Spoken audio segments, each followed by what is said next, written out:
Hello, students. Welcome back. Today we are going to start with another session of history, class 8, chapter Expansion of British Power. So, students, in the last session, we have studied about various trading companies that arrived to India from, you can say, Portugal, Holland, France, England, and they wanted to set up their base in India. They have set up factories. That doesn't mean that anything was manufactured there, but the officials of that company were called as factors. There were godowns, offices, and factories were also fortified. Now, students, we are going to study about trade rivalry. Trade rivalry का मतलब होता है कि trade में आगे रहना, trade में अपने राइवल्स, अपने जो अपोजिशन में जो है उन्हें क्या करना, उन्हें हरा देना, राइवल्स को हराना. So, presence of numerous trading centers or companies vying for goods such as spices, cotton, silk, indigo, salt, and so on led to intense rivalry among them. अब बहुत सारी स्टूडेंट्स ट्रेडिंग कंपनी थी, जैसे कि आप बोलोगे कुछ ट्रेडिंग कंपनीज यूरोप से आई थी, कुछ यूरोप के दूसरे स्टेट से आई थी, कुछ जापान से आई थी. तो हम देखेंगे बहुत सारी कंट्रीज जो थी, पोर्चुगीज भी थी कुछ. तो सारे कंपनीज जो है वो क्या थी स्टूडेंट्स, इंडिया में सेटअप होना चाहती थी. एंड वो कौन से कमोडिटीज में डील करना चाहती थी? Spices, cotton, silk, indigo, saltpetre, ये सब जो है कमोडिटीज, इनमें उन्हें डील करना था. यही चीजें उन्हें यहाँ पर ग्रो करनी थी इंडिया में एंड यहाँ से अपने कंट्री में लेके जानी थी. तो इसी की वजह से उन सब में क्या हो गया स्टूडेंट्स, कंपटीशन, कि कॉटन कौन लेके जाएगा, सिल्क कौन लेके जाएगा. तो इतनी सारी कंपनीज है, इतनी सारी कंट्रीज आ रही है, तो प्रॉब्लम तो होगी. All of them wanted to buy these goods at a low prices in India and sell them at very high prices elsewhere, particularly in Europe. अब सब लोग क्या करने सोच रहे थे स्टूडेंट, सबको क्या करना था, इंडिया से लो प्राइस पे खरीदने थे ये प्रोडक्ट्स एंड उन्हें क्या करना था, हाई प्राइसेस पे यूरोप में बेचने थे एंड बहुत अच्छा प्रॉफिट अर्न करना था. स्टूडेंट्स, यहाँ पर तो बहुत क्वांटिटीज में मिलता है, तो यहाँ पर बहुत ही चीप रेट पे ये प्रोडक्ट्स मिलते हैं. And India is well known, मैंने आपको पहले भी बताया, इंडिया बहुत बोल सकते हो मशहूर है स्पाइसेस, कॉटन, ये सारी चीजों के लिए. तो यहाँ से अच्छी क्वालिटी सस्ते दाम में मिलती है एंड वही ये सारी कंपनीज खरीदते हैं इसे एंड यूरोप में जाके बेच के उसमें प्रॉफिट कमाते हैं. Since profit from trade was huge, each European country wide for a greater share of this trade. तो जितनी भी यूरोपियन कंट्रीज थी स्टूडेंट्स, उन्होंने देखा कि प्रॉफिट तो बहुत अच्छा आ रहा है, तो उन्हें क्या करना था, ज्यादा ट्रेड करना था इंडिया के साथ. अब स्टूडेंट्स कितना कितना प्रपोर्शन किसको मिलेगा, तो ये क्वेश्चन मार्क था. अब सारे लालची बन गए थे, सबको क्या करना था, 100% ट्रेड करना था. लेकिन क्या इतने सारे 100% ट्रेड कर सकते हैं? It is not possible. तो क्या करना पड़ेगा यहाँ पर, अगर सारों में डिवाइड करना है तो प्रॉफिट कम हो जाएगा. लेकिन अगर समझो कंपनीज एक दूसरे को हटा देगी, अपने राइवलरीज को क्या करेगी, हरा देगी, तो क्या होगा स्टूडेंट्स, पूरा कब्जा वो कंपनी का हो जाएगा. However, the quantum of trade was not sufficient to sustain all the companies. Quantum of trade मतलब amount, कि इतना ट्रेड नहीं है इंडिया के पास कि सबको दे सके. तो धीरे धीरे जो प्रॉफिट्स है वो क्या होने लगे स्टूडेंट, श्रिंक मतलब कम. तो प्रॉफिट कम होने लगे बिकॉज इंडिया के पास इतना ट्रेड तो है नहीं कि वो सारों को सेटिस्फाई कर पाए. तो कुछ कंट्रीज को कम प्रॉफिट मिल रहा था, कुछ को मीडियम मिल रहा था, तो डिवाइड हो जाता था प्रॉफिट. अब यूरोपियन कंट्रीज सोच रही है कि हम क्यों शेयर करें हमारा प्रॉफिट, हम मोनोपोली ना एग्जॉर्ट कर लें. मोनोपोली मतलब राइट टू ट्रेड. जैसे कि ब्रिटिशर्स है, उन्होंने क्या किया, उन्होंने बोला कि अगर सॉल्ट मैन्युफैक्चर होगा तो फिर सिर्फ ब्रिटिशर्स के अंडर होगा. तो सॉल्ट की मोनोपोली क्या की थी स्टूडेंट्स, ब्रिटिशर्स ने ले ली थी. तो उन्होंने बोला कि हम क्या करेंगे, मोनोपोली एग्जॉर्ट कर देंगे एंड सारा प्रॉफिट हम ले जाएंगे. तो क्या था स्टूडेंट्स, ओनली वे कि अपने राइवलरीज, अपने अपोजिशन में जो है वो सबको हरा दो, उनको इंडिया से भगा दो एंड इंडिया पे अपना रूल करो. The only way to increase the profit was by eliminating competitors and ensuring trade monopoly. जैसे ब्रिटिशर्स ने सॉल्ट में स्टूडेंट्स कितने सारे कंपनीज आए, कंट्रीज अलग अलग आ रही थी, सारे डील कर रहे थे सॉल्ट में, लेकिन ब्रिटिशर्स ने वो सारे कॉम्पिटिटर्स को भगा दिया, हरा दिया, एंड उसने सॉल्ट पे अपना मोनोपोली एक्सर्ट किया कि अगर इंडिया में कोई सॉल्ट मैन्युफैक्चर करेगा तो वो कौन करेगा, सिर्फ ब्रिटिश कंपनीज जो है या ब्रिटिशर्स वही करेंगे। तो यही एक ट्रेड राइवलरी चल रही थी कि इंडिया पे कौन इंडिया में कितना कौन ट्रेड करेगा। तो द ओनली थिंग जो थी वो क्या थी स्टूडेंट्स, कि वो अपने कॉम्पिटिटर्स को एलिमिनेट करे, मतलब हरा दे, एंड वहां पर अपना मोनोपोली एक्सर्ट कर ले, बिकॉज उन्हें छोटे प्रॉफिट से कुछ नहीं होता था, उन्हें बहुत बड़ा प्रॉफिट चाहिए था। तो ये तो हो नहीं सकता था, तो उन्होंने एलिमिनेट करना स्टार्ट कर दिया। The presence of traditional rivals and the clash of trade interest between the two led to the series of war. अब यहाँ पर स्टूडेंट्स बहुत सारे वॉर चालू हो गए इसकी वजह से। हम देखेंगे यूरोपियन स्टेट्स आपस में लड़ने लगे, यूरोपियन स्टेट्स हम देखेंगे पोर्चुगीज जो है उनके साथ लड़ने लगे, एंड हमारे यहाँ पर जो रूलर्स थे उनके बीच में फाइट चलने लगी। तो बहुत सारे वॉर्स होने लगे। These wars were commonly called as Carnatic wars. इसे कार्नाटिक क्यों बोला जाता है? बिकॉज बहुत सारे वॉर बैटल्स जो हुई थी वो कौन से स्टेट में हुई थी स्टूडेंट्स? तमिलनाडु। हमारा सर्दर्न स्टेट है, सबसे नीचे आप देखोगे तो तमिलनाडु एक स्टेट है, वहां पर ये राइवलरीज या फिर फाइट्स हुई थी ज्यादातर, इसलिए हमने ये वॉर्स को क्या नाम दिया है? कार्नाटिक वॉर।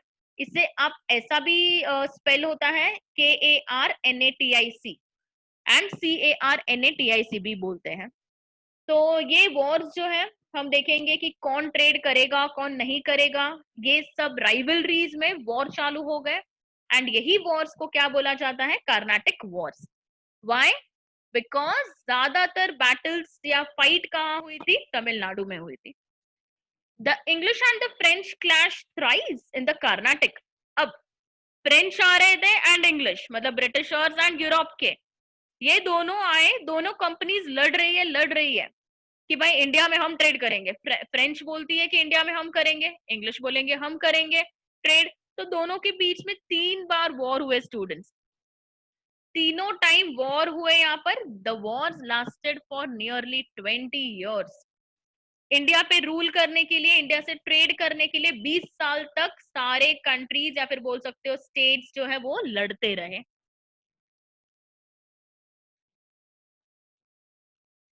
इसलिए स्टूडेंट्स यहाँ पर नाम दिया गया है Anglo French rivalry. Anglo that is English, French मतलब France, English and France that is Britain and France के बीच में मारा मारी। Britain is not a part of Europe but France is a part of Europe. France कहाँ आता है? Europe में आता है। तो दोनों के बीच में राइवलरी बहुत जोर की चली। अब स्टूडेंट्स यहाँ हम देखेंगे द ब्रिटिश इन बंगाल। अब एक स्टोरी बताती हूँ मैं आपको। जब ईस्ट इंडिया कंपनी यहाँ पर मोनोपोली एक्सर्ट कर रही थी, ईस्ट इंडिया कंपनी क्या है पहले आप वो अच्छे से समझ लीजिए। ये ब्रिटिशर्स की कंपनी है जो उन्होंने क्या किया था, इंडिया में सेटअप की थी ताकि यहाँ के फंक्शनिंग वो बहुत अच्छे से कर सके और इंडिया को ऑलमोस्ट कॉन्कर कर सके। तो early 17th century that is 1600 के स्टार्ट में ईस्ट इंडिया कंपनी जो है वो सिर्फ ट्रेडिंग बॉडी थी स्टूडेंट, मतलब सिर्फ ट्रेड करती थी। मतलब अगर उसे ट्रेड करना है तो वो इंडिया में जो रूलर्स थे तभी उन्हें वो परमिशन लेती थी उनसे। एम्परर्स थे हमारे मुगल एम्परर्स, तभी एम्परर्स रूल करते थे, तो वहां से उनसे कंसेशंस मांगती थी, बेनिफिट्स मांगती थी, प्रिविलेजेस मांगती थी, एंड उनसे परमिशन लेती थी। तो स्टूडेंट्स जब ईस्ट इंडिया कंपनी इंडिया में एंटर कर रही है, अपने बेस डाल रही है, तब हमारा कंट्री जो है वो प्रोविंसेस में डिवाइडेड है। कितने प्रोविंस? 4 प्रोविंस। हम देखेंगे बंगाल प्रोविंस है, फिर सेंट्रल प्रोविंस है एक, फिर हम देखेंगे गुजरात साइड जो है वो वहां पर भी एक प्रोविंस, एंड नीचे सर्दर्न साइड भी प्रोविंस। तो ये सारे प्रोविंस थे, लेकिन ईस्ट इंडिया कंपनी पहले बंगाल में आके सेटअप हुई। करेक्ट। तो कौन रूल करता था स्टूडेंट्स तभी? मुगल एम्परर्स। क्या कौन रूल करता था? मुगल एम्परर्स, जो इस्लाम मुस्लिम्स होते हैं वो। तो हमेशा वो जब भी ट्रेड करना होता था तो वो हमेशा ईस्ट इंडिया कंपनी के ऑफिशियल्स मुगल से परमिशन लेते थे। लेकिन जब औरंगजेब की डेथ हो गई तब मुगल एम्पायर वीक हो गया स्टूडेंट्स, वीक हो गया यहाँ पर। तो ये सिचुएशन का एडवांटेज उठाते हुए जो कंपनी के ऑफिशियल्स थे उन्होंने सोचा कि हम क्या करें, बंगाल पे कब्जा कर ले। करेक्ट। तो उन्होंने क्या सोचा कि अरे औरंगजेब गया, लीडर गया इनके मुगल एम्पायर का, तो अब क्या करेंगे हम, ये सिचुएशन का एडवांटेज उठाएंगे। मुगल एम्पायर वीक हो चुका है अभी बिकॉज उसका लीडर मर गया, तो ये सिचुएशन का फायदा उठाते हुए हम बंगाल को कॉन्कर कर लेंगे। एंड तभी बंगाल क्या था स्टूडेंट, सबसे रिचेस्ट प्रोविंस था इंडिया का, मतलब पैसा ज्यादातर वहीं पर था। 1717 में हम देखेंगे कि उन्हें स्टूडेंट्स राइट्स मिल गई कस्टम ड्यूटी ना पे करने की। कस्टम ड्यूटी क्या होता है स्टूडेंट्स, जब आप कोई गुड्स एक्सपोर्ट इंपोर्ट करते हो तो आपको कस्टम ड्यूटी पे करनी पड़ती है। जब आप कुछ इंपोर्ट कर रहे हो तब आपको एक फी पे करनी पड़ती है, कस्टम ड्यूटी बोलते हैं उसे। सो 1717 में हम देखेंगे कि ब्रिटिश ईस्ट इंडिया कंपनी ने एक काइंड ऑफ रिक्वेस्ट की थी एम्परर्स से, मुगल एम्परर्स से, कि आप क्या करो, हमें हमें कस्टम ड्यूटी मत भराओ, हम नहीं पे करेंगे, हमें राइट दे दो कि हम ना पे करें। तो सक्सीड हो गए, एम्परर्स ने परमिशन दे दी कि हाँ ठीक है चलो तुम यहाँ पर ट्रेड करते हो तो हम माफ कर देंगे, आप कस्टम ड्यूटी पे मत करना। लेकिन स्टूडेंट्स हुआ क्या देखिए, ईस्ट इंडिया कंपनी को एग्जेम्पशन मिला था कि आप मत पे करना, लेकिन जो ब्रिटेन से आ रहे थे प्राइवेटली ट्रेड कर रहे थे, प्राइवेट ट्रेडिंग चल रही थी स्टूडेंट्स कुछ ऑफिशियल्स की, ईस्ट इंडिया कंपनी के ही ऑफिशियल्स थे जो साइड बाय साइड बोलते हैं ना ऐसे ब्लैक में धंधा करना, तो उन लोग प्राइवेटली ट्रेड कर रहे थे एंड वो प्राइवेट में भी कस्टम ड्यूटी नहीं भर रहे थे। क्या मुगल एम्परर्स ने प्राइवेट ट्रेड पे कस्टम ड्यूटी ना बोला था पे करना? नहीं, सिर्फ ईस्ट इंडिया कंपनी को ही ना बोला था। But east India company side by side धंधा करते करते क्या करने लगे, प्राइवेट ट्रेड करते थे एंड उसमें भी कस्टम ड्यूटी नहीं भरते थे। The concessions granted was only for the company, but these officials also stopped paying duties on their private trade, resulting in the enormous loss of revenue to Bengal. अब यहाँ पर ये भी पे नहीं कर रहे थे ऑफिशियल्स, तो बंगाल का जो रेवेन्यू है स्टूडेंट्स, अब पैसा ही नहीं भरेगा कोई तो स्टेट के पास पैसे आएंगे नहीं, तो बंगाल का रेवेन्यू मतलब इनकम जो है वो भी क्या हो गया, कम हो गया, जिसकी वजह से बंगाल को बहुत बड़ा नुकसान हो रहा था। स्टूडेंट्स अब मैं रीड करूंगी, मैंने आपको समझाया यहाँ पर। In the early 17th century, the English East India Company was merely a trading body. Merely मतलब just एक ट्रेडिंग बॉडी ही थी। इट सेंट, ट्रेडिंग बॉडी मतलब स्टूडेंट्स अभी तक उसने कब्जा नहीं किया था, सिर्फ ट्रेड कर रही थी। It sent request to Mughal emperors for trade concessions and privileges. Concession and privileges मतलब बेनिफिट्स, कि हाँ हमें इस पे इतना डिस्काउंट दो, हमें ये दो, हमें वो दो, हमें हम पे नहीं करेंगे, इनकम टैक्स पे नहीं करेंगे या फिर ड्यूटीज पे नहीं करेंगे। इनकम टैक्स जैसा कुछ था नहीं, लेकिन काइंड ऑफ एग्जांपल दिया मैंने आपको। Now after the death of Aurangzeb the Mughal empire became weak हो गई। Taking advantage of this, the officials of the company began to intensify their operations in Bengal, the richest of the Indian provinces. Bengal क्या है students? The richest. Now जब इनकी death हो गई औरंगजेब की, तो ये सिचुएशन का एडवांटेज उठाते हैं ऑफिशियल्स जो है कंपनी के, उन्होंने अपने ऑपरेशंस मतलब कॉन्कर करना, बंगाल पे कॉन्कर करना स्टार्ट कर दिया। इन 1717 दे सक्सीडेड, उन लोग सक्सीड भी हो गए officials in obtaining the right to import and export goods without paying custom duty। तो सिर्फ स्टूडेंट्स किस चीज के लिए, ईस्ट इंडिया कंपनी के लिए था कि वो ऑफिशियल्स ईस्ट इंडिया कंपनी से बिलोंग करते थे, इसलिए उन लोग नहीं पे करेंगे। लेकिन अब तो ट्रेड प्राइवेटली होता था, वो लोग ईस्ट इंडिया के थ्रू ट्रेड नहीं करते थे, वो तो होता ही था बट प्राइवेटली भी ट्रेड करने लगे। However, some officials were also engaged in private trade। East India company trade करे वो चलता है, लेकिन उसके एम्प्लॉइज जो है, उसके ऑफिशियल्स बोल सकते हो कि प्राइवेट ट्रेड करेंगे, वो नहीं चलेगा।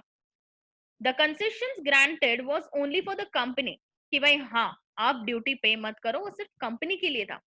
But these officials also stopped paying duties on their private trade, resulting in enormous loss of revenue to Bengal.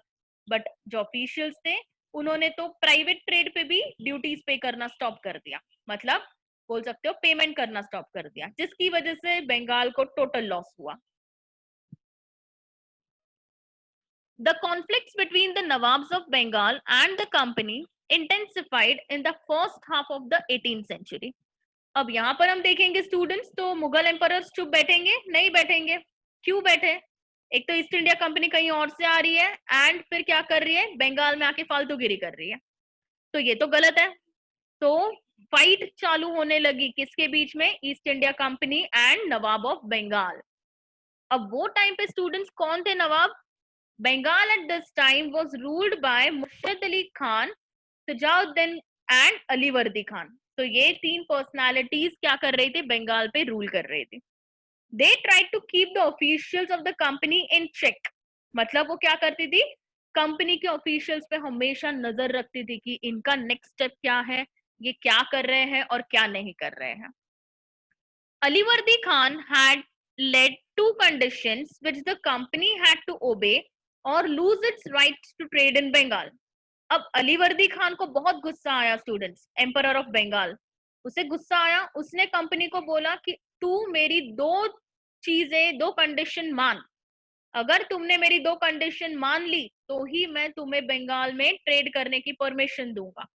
अगर तुमने मेरी कंडीशंस नहीं मानी तो you will lose the right to trade in Bengal. अब वो कंडीशंस क्या थी वो हम देखेंगे. These conditions were as follows. The officials of the company engaged in private trade shall pay custom duty or the privilege of not paying the duty will be withdrawn altogether. अब यहाँ पर दो conditions थे. पहली कि जो officials east India company के हैं वो ईस्ट इंडिया कंपनी के लिए काम करेंगे तो चलेगा, बट अगर प्राइवेटली ट्रेड कर रहे हैं तो उन्हें कस्टम ड्यूटी पे करना पड़ेगा. आप समझ रहे हो, अगर ईस्ट इंडिया कंपनी के लिए वो ऑफिशियल्स काम कर रहे हैं तो कस्टम ड्यूटी नहीं भरेंगे, बट साइड पे अपना बिजनेस चालू कर रहे हैं तो उन्हें क्या करना पड़ेगा, कस्टम ड्यूटी पे करना पड़ेगा. अगर उन्होंने नहीं किया तो ईस्ट इंडिया कंपनी को जो प्रिविलेज मिला है कस्टम ड्यूटी ना पे करने का, वो भी हम क्या करेंगे, छीन लेंगे. मतलब किसी को कोई बेनिफिट नहीं मिलेगा, सबको कस्टम ड्यूटी पे करना पड़ेगा. The company shall not extend it's fortification, मतलब कंपनी जो है वो अपनी लैंड एक्सटेंड नहीं करे, अपना एक्सपांशन ना करे. पहले 10 हेक्टर्स में वो सेटल थे कंपनी, फिर धीरे धीरे फेंसेस आगे लेते लेते लेते 15 हेक्टर्स कर दिया, 20 हेक्टर्स कर दिया. एग्जाम्पल दिया मैंने आपको ये. तो कंपनी अपना लैंड जो है वो एक्सटेंड ना करे, अपने टेरिटरी को एक्सटेंड ना करे, जितना उन्हें अलोकेट किया है, जितना दिया है उतने तक ही रहे. तो ये दो कंडीशंस थी कि या तो आपके ऑफिशियल्स जो प्राइवेट ट्रेड में है उन्हें बोलो कस्टम ड्यूटी भरे, या तो हम सारों के कस्टम ड्यूटी का रिक्वेस्ट हम कैंसिल कर देंगे. एंड सेकेंड, आप आपके फोर्टिफिकेशंस, आपके अंडर का एरिया एक्सटेंड मत कीजिए. तो स्टूडेंट्स हमने देख लिया जो एम्परर्स है, Mughal emperors and east India company के बीच में थोड़ी राइवलरीज चलने लगी. अब इसके आगे हम नेक्स्ट लेक्चर में देखेंगे. आज के लिए इतना काफी है. आपको अगर ये वीडियो अच्छा लगे इसे लाइक कीजिए, दोस्तों के साथ शेयर जरूर कीजिएगा एंड चैनल को सब्सक्राइब कीजिए. Thank you so much.